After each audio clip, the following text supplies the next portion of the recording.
Muy buen día para todos y sean bienvenidos de nuevo a este video número 3 del módulo 1 del curso de Informática Forense. Les habla Juan Esteban Tapias y vamos a continuar entonces con lo que veníamos hablando y veníamos viendo en el video anterior respecto a toda la parte de finalidades de un análisis forense y las razones que desencadenan un análisis forense.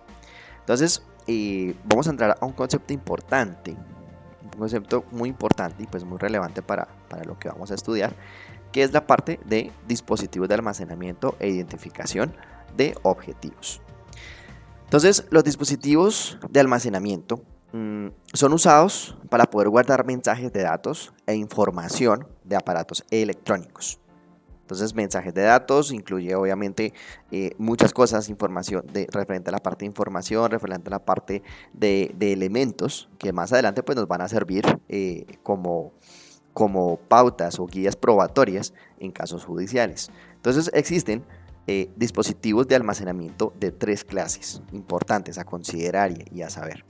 ¿Qué son? Pues el dispositivo magnético, entonces hablamos de discos duros o disquetes, que ya es un concepto, el disquete es un concepto muy anticuado, pero pues todavía está incluido dentro de algunas literaturas del análisis forense, pero sobre todo hoy en día pues trabajamos toda la parte de discos duros, que hoy un disco duro lo podemos ver inmerso, digámoslo así, embebido dentro de un equipo portátil, un equipo de torre, o también lo podemos encontrar, podemos encontrarlo simplemente pues como un disco duro externo. Entonces, ahí vemos una primera clase o característica de un dispositivo de almacenamiento. También tenemos dispositivos de estados sólidos. ¿Sí? Dispositivo de estado sólido, que es importante tenerlo en cuenta. Y tenemos también la parte de memoria sólida, por ejemplo, como las memorias flash y los dispositivos USB. Entonces, hoy normalmente, tranquilamente, puedes coger un dispositivo USB, una memoria USB que la compras a un precio muy económico y ahí almacenar información. Como repito, la finalidad, el objetivo de todo esto es que esta información pues más adelante pueda servir como elemento probatorio en un potencial incidente forense que se presente. Bueno, también encontramos ahí dispositivos ópticos, por ejemplo como los discos compactos y DVDs. Y ya tenemos almacenamiento adicional como por ejemplo las tarjetas SD, las Compact Flash, las tarjetas XD, las Memory Stick, ¿sí? Que son muy comunes y muy famosas hoy en día. Hoy en día hasta para poder tener unos audífonos como estos similares, puedo introducirles yo eh, una memoria SD, una tarjetita SD, y ahí puedo incluir un montón de información. Bueno, en este caso pues sería para temas de escucha de música, pero para otro tipo de finalidades pues ahí pueden ir imágenes, videos, archivos, emails guardados y cualquier tipo de dato en el cual podamos pensar y cualquier tipo de extensión puede almacenarse dentro de estos dispositivos. Entonces por eso es importante tenerlos en cuenta, repetimos. Entonces, dispositivos magnéticos como discos duros o disquetes, dispositivos de estado sólido y memoria sólida como por ejemplo las memorias flash, dispositivos USB. Y ya los dispositivos ópticos como tal, como por ejemplo discos compactos y DVDs. Y pues ahí obviamente dentro de todo esto pues hablamos del almacenamiento adicional como tarjetas SD, compact flash, tarjetas XD y memory stick. Entonces este punto es importante tenerlo en cuenta.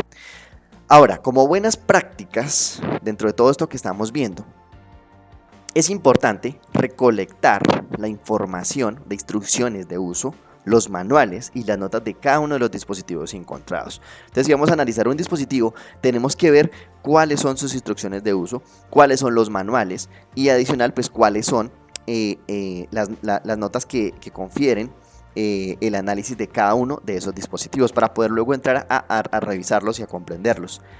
También hay que documentar todos los pasos a realizar y recolectar los dispositivos de almacenamiento. Entonces todo lo que hagamos tiene que ir bien documentado, tiene que ir bien detallado, obviamente, y pues obviamente para más adelante recolectar los dispositivos de almacenamiento. También tenemos que alejar los dispositivos de almacenamiento de cualquier magneto, radiotransmisores y otros dispositivos potencialmente dañinos que puedan corromper la información, porque ustedes saben que este tipo de elementos pueden corromper la información, distorsionarla e inclusive pues obviamente alterarla y dañarle, que se convierta en una evidencia que ya no sirve como evidencia probatoria.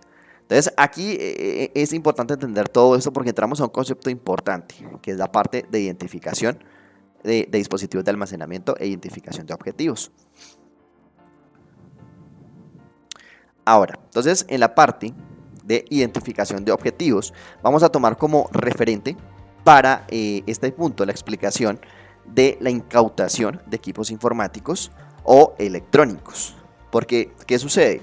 Si el investigador presume que existe algún tipo de evidencia digital en algún aparato electrónico o en algún otro soporte material relacionado con el cometimiento de una infracción, entonces hablando del investigador, pues tiene que pedir la correspondiente autorización judicial para poder incautar esos elementos.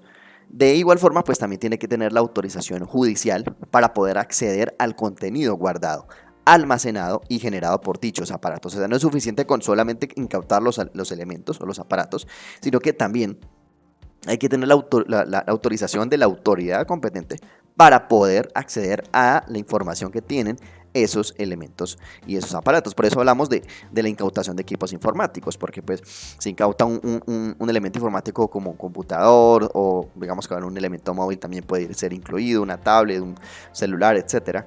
Obviamente tenemos que primero tener la orden para poder hacerlo, ¿verdad? De forma legal. Y lo segundo, tener la orden para poder acceder a la información que allí se encuentra. Y ahí vendría un tema mucho más complejo porque muchas veces esta información viene protegida, la mayoría de las veces obviamente, viene protegida por unos sistemas de seguridad importantes, por encriptación u otros elementos y pues es ahí donde también entra la parte del informático forense para poder descifrar y analizar esta información. Entonces, importante tener en cuenta este tema. Vamos a avanzar acá hacia este punto. Entonces, antes de realizar un allanamiento o una incautación de equipos informáticos, hay que tener en cuenta lo siguiente. Entonces vamos a ver qué cosas son importantes, qué se debe tener en cuenta y qué tenemos que analizar antes de poder llevar a cabo una acción como esta de tipo allanamiento e incautación de elementos electrónicos. Entonces, primero, un tema muy importante es saber a qué horas se debe realizar. Todo esto dentro de lo que es la preservación de evidencias y metodología de trabajo. Entonces, primero, ¿a qué hora se puede realizar este allanamiento? Entonces, todo esto para minimizar la destrucción de equipos de datos, que el sospechoso quizás aún se encuentre en línea y pues obviamente la seguridad de los investigadores. Porque pues dependiendo de la hora, pues obviamente puede tener influencia o injerencia en el éxito de esta acción que se está tomando. Entonces, importante, primero, recordamos, a qué horas debe realizarse esa acción para minimizar la destrucción de equipos, pues verificar si es sospechoso, pues está en línea, y el tema de seguridad de los investigadores. Otro tema importante es la parte de la entrada sin previo aviso. Obviamente porque pues si vamos a hacer esto hay que utilizar seguridad, importante, hay que evitar la destrucción y alteración de los equipos o la evidencia contenida en esta, porque pues muchas veces puede suceder que al entrar sin previo aviso pueda ocurrirse inconvenientes y daños a la evidencia, pues que obviamente dañen el propósito de esa acción, porque el propósito de la acción es poder obtener esa evidencia y poder analizarla y llevarla hasta un feliz término, que sería como una potencial o probable aporte a una causa judicial y que pues pueda valer como un elemento probatorio. Bueno, entonces materiales previamente preparados, la tercera cosa que hay que tener en cuenta, que tener algo preparado, que tiene que ver y se relaciona con todo el tema de cadena de custodia que ya hemos hablado. Entonces, hay que tener en cuenta pues los embalajes de papel, hay que tener en cuenta las etiquetas, muy importante.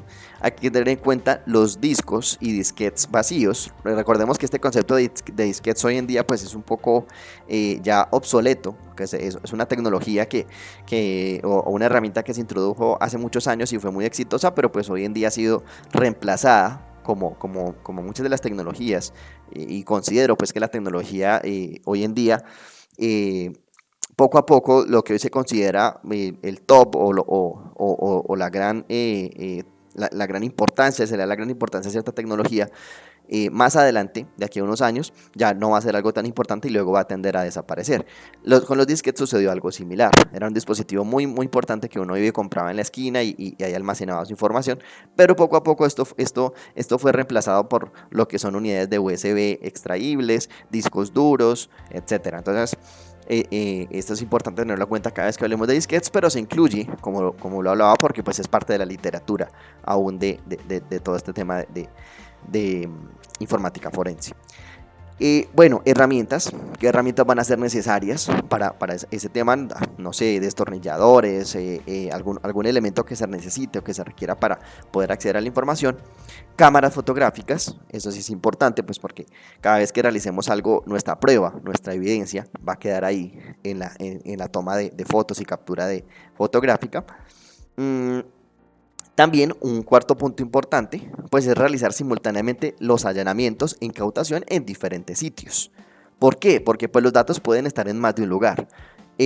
Cuando hablamos de un sistema de red, pues generalmente no hablamos de un solo sitio. Un sistema de red puede ser una empresa que tiene diversas sucursales en diversas partes de la ciudad o inclusive en diversas ciudades. Entonces ahí es importante ser inteligentes. Entonces, bueno, si vamos nosotros a realizar un allanamiento que sea a todos los puntos de la red, todos los puntos de la red en diferentes sitios. Vuelvo y repito, llámese la misma ciudad o llámese diferentes ciudades. Pero eso es importante tenerlo en cuenta porque inclusive pueden existir conexiones remotas. Entonces ahí va ese cuarto punto importante. Realizar simultáneamente los allanamientos e incautación en diferentes sitios. Bueno, luego tenemos un quinto punto que es un examen de equipos. Hay que analizar el equipo, revisar el estado en el que se encuentra, verificar qué tan accesible es o qué tan, en qué tan buen estado está y pues saber qué acciones se deben de tomar en base a esto. 6. Revisar aparatos no especificados en la orden de allanamiento, pues que no, o la orden de allanamiento se incluye que se va a incautar esto y esto, pero pues no incluir aparatos que no están especificados. 7. Creación de respaldos en el lugar, creación de imágenes de datos. Importante el tema de las imágenes de datos y de hecho se va a hablar de esto más adelante, pero ahí es importante crear un respaldo para evitar que no estamos exentos de que alguna calamidad, catástrofe o situación se pueda producir. Entonces es importante siempre tener una copia de respaldo, que la original se dañó, bueno, pero teníamos una copia en X lugar, llámese nube, llámese otro disco extraíble o bueno, cualquier otra forma que se use, pero la tenemos ahí disponible para cualquier situación. Y bueno, obviamente hay que tener una autorización para poder duplicar, esto es importante, hay que tener la autorización de la autoridad competente para poder duplicar, para reproducir datos encontrados, por ejemplo un aparato contestador. Si yo lo voy a reproducir, debo tener la autorización para poder hacerlo. Entonces ahí es donde viene también este punto muy importante. A mí también avanzo aquí a la siguiente slide. Un momento acá, listo. Entonces, preservación de evidencias y metodología de trabajo. Entonces, hablando de esto mismo, en el octavo punto, lo que tenemos que hacer es fijar o grabar la escena. Entonces, ahí hablamos de cámaras, videos, etiquetas, etcétera. ¿Sí? Es importante esto. 9. La parte de códigos o claves de acceso y contraseñas. Obviamente hay que tener también en cuenta esto para poder que la evidencia sea, digamos, plausible o que sea una evidencia que podamos nosotros poder analizar. 10. Buscar documentos que contienen información de acceso, conexiones en redes, etcétera. Eso se tiene que hacer. Y 11. Cualquier otro tipo de consideración especial, consideraciones de la persona involucrada, médicos, abogados, información privilegiada. Bueno, entonces esto es un tema ya aparte, que forma parte de la experticia del investigador forense, pero pues es algo que también se tiene que tener en cuenta dentro de este punto. Bueno, entonces hasta aquí este video, este tercer video del módulo 1, donde hemos hablado un poco sobre toda esta parte de dispositivos de almacenamiento y qué se debe tener en cuenta al momento de nosotros realizar un allanamiento. Y obviamente donde pues, la finalidad de un allanamiento es poder verificar y poder analizar la documentación y las pruebas que encontremos para poder usarlas con la finalidad de poder ser usadas como elementos probatorios en una posible investigación judicial. Bueno, pues de hecho si estamos en un allanamiento es porque ya hay una investigación judicial y por eso estamos realizando este proceso. Bueno, entonces hasta aquí este video, muchas gracias por acompañarnos y nos vemos en el próximo video y que tengan un excelente día.